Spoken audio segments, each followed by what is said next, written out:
Kami dari kelompok 10B ingin mempresentasikan terkait Undang-Undang Republik Indonesia Nomor 18 Tahun 2012 tentang pangan.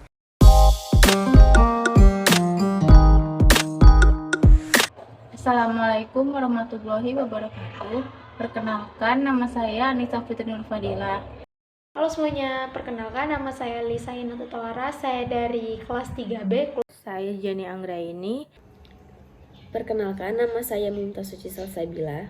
Perkenalkan, nama saya Sakila Alfiana Ifandi. Indonesia sebagai negara dengan jumlah penduduk sebanyak 271.747.550 jiwa menurut data Kemendagri 2023 adalah negara yang membutuhkan banyak makanan. Kebutuhan tersebut dapat dipenuhi secara mandiri atau bila tidak tersedia dapat diperoleh dari produk pangan negara lain. Untuk memenuhi kebutuhan pangan, banyak aktor yang terlibat, antara lain pemerintah, swasta, petani, dan atau nelayan. Di sisi pemerintah, terkait ketersediaan pangan, banyak kebijakan yang telah ditentukan oleh Kementerian Pertanian, Kementerian Kelautan, dan Kementerian Perikanan, Kementerian Perindustrian, dan Kementerian Perdagangan.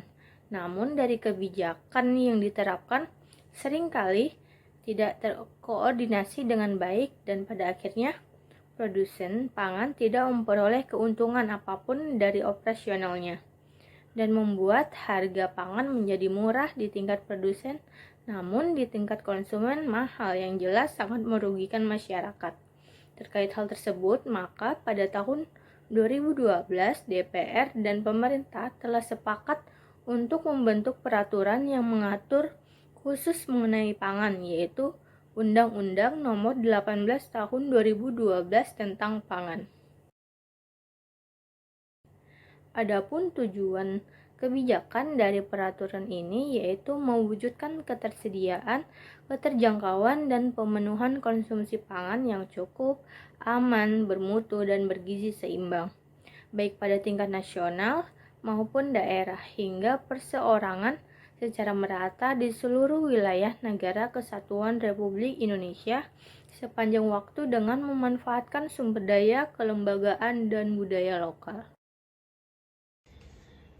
Isi pokok kebijakan. Yang pertama, penyelenggaraan pangan dilakukan berdasarkan asas-asas.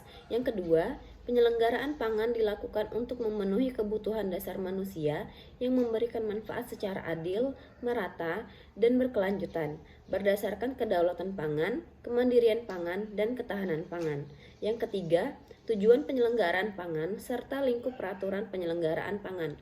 Yang keempat, perencanaan pangan dilakukan untuk merancang penyelenggaraan pangan ke arah kedaulatan pangan, kemandirian pangan, dan ketahanan pangan. Dan yang kelima, pengaturan mengenai ketentuan impor dan ekspor. Selanjutnya pada pasal 18, pemerintah dan pemerintah daerah dalam memenuhi kebutuhan dan berkewajiban. Yang pertama, mengatur, mengembangkan, dan mengalokasikan lahan pertanian dan sumber daya air.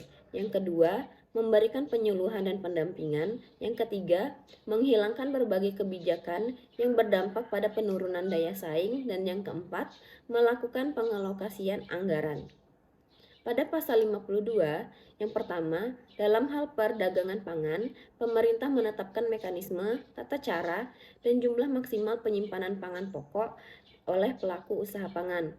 Yang kedua, ketentuan mengenai mekanisme, tata cara, dan jumlah maksimal sebagaimana dimaksud pada ayat 1 diatur dengan atau berdasarkan pada peraturan pemerintah. Dan pada pasal 53, pelaku usaha pangan dilarang menimbun atau menyimpan pangan pokok melebihi jumlah maksimal sebagaimana dimaksud dalam pasal 52. Selanjutnya ada kajian dan kebijakannya di masyarakat. Kebijakan pangan pemerintah sebagai pelaksanaan ini tercantum di dalam Undang-Undang Nomor 7 Tahun 1996. Kemudian dituangkan lagi di dalam Peraturan Pemerintah Nomor 68 Tahun 2002 mengenai ketahanan pangan yang secara garis besar mengatur beberapa hal. Yang pertama ada ketersediaan pangan. Ketersediaan pangan ini dilakukan dengan pengembangan sistem produksi, efisiensi sistem usaha pangan, teknologi produksi pangan, sarana dan prasarana produksi pangan, serta mempertahankan lahan produktif. Selanjutnya ada cadangan pangan nasional. Cadangan pangan nasional ini berasal dari cadangan pangan masyarakat dan cadangan pemerintah dari tingkat desa, pemerintahan kota, provinsi sampai dengan pemerintahan pusat. Selanjutnya, cadangan masyarakat dilakukan oleh lembaga swadaya masyarakat, organisasi masyarakat, swasta, koperasi atau perorangan. Selanjutnya ada penganekaragaman pangan. Penganekaragaman pangan ini terdiri dari konsumsi pangan yang beragam dengan prinsip gizi yang pastinya seimbang. Kemudian ada pencegahan dan penanggulangan masalah. Pangan suatu langkah antisipatif untuk menghindari terjadinya masalah pangan, yaitu kelebihan dan kekurangan pangan serta kemampuan rumah tangga dalam memenuhi kebutuhan pangannya. Selanjutnya ada peran pemerintah daerah dan juga masyarakat. Pemerintah daerah melaksanakan ketahanan pangan di wilayahnya masing-masing melalui pemberian informasi dan pendidikan, serta meningkatkan motivasi kepada masyarakat dan kemandirian rumah tangga dalam meningkatkan ketahanan pangannya. Selanjutnya, ada pengembangan sumber daya manusia dan kerjasama internasional. Pengembangan sumber daya manusia ini dilakukan melalui pendidikan, pelatihan di bidang pangan, penyebarluasan ilmu dan teknologi di bidang pangan, serta penyuluhan pangan. Kemudian, ada beberapa kebijakan umum. Kebijakan umum ini itu merupakan ketahanan pangan yang terdiri dari 14 elemen penting yang tersusun dalam rencana aksi pangan periode dari tahun 2006 sampai dengan 2009 yang pastinya diharapkan akan menjadi panduan pelaksana kebijakan umum di tingkat lapangan, yaitu pelaksanaan dan para stakeholders ketahanan pangan yang meliputi lembaga pemerintah, swasta, BUMN, perguruan tinggi, lembaga swadaya masyarakat, dan kalangan masyarakat umumnya. Selanjutnya ada beberapa tujuan-tujuan kebijakan, yaitu menjamin ketersediaan pangan, menata pertahanan dan tata ruang serta wilayah, mengembangkan cadangan pangan, mengembangkan sistem distribusi pangan yang adil dan efisien, menjaga stabilisasi harga pangan, dan terakhir meningkatkan aksesibilitas rumah tangga terhadap pangan.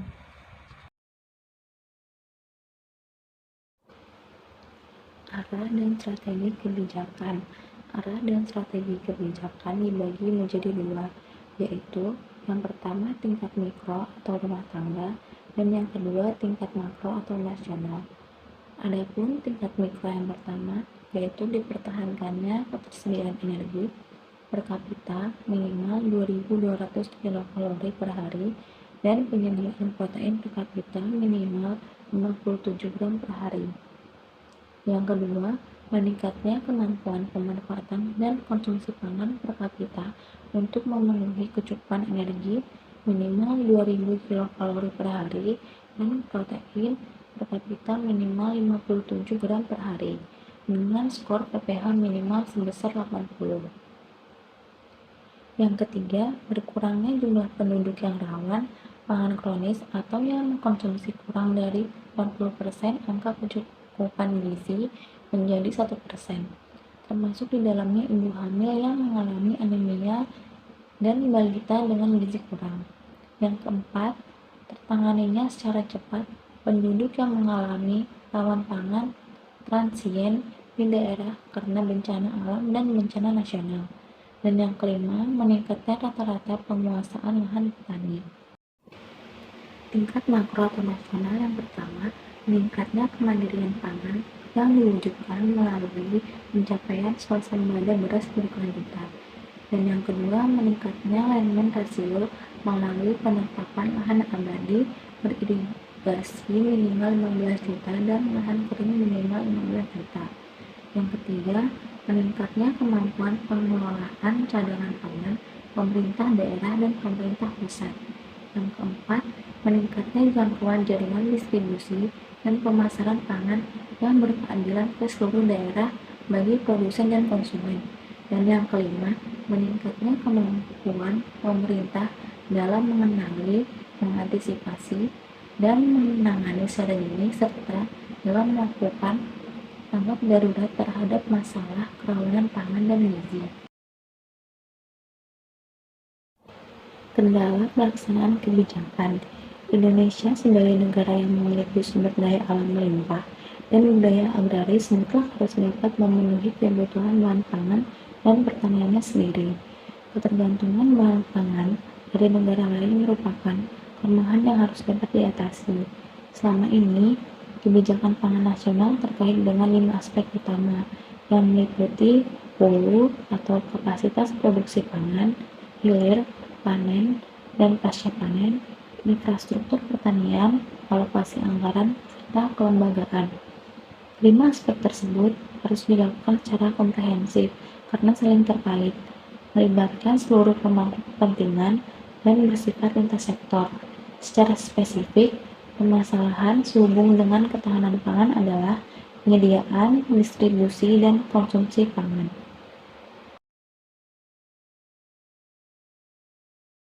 Adapun cara untuk mengatasinya yaitu upaya mewujudkan kedaulatan pangan, kemandirian pangan, dan ketahanan pangan.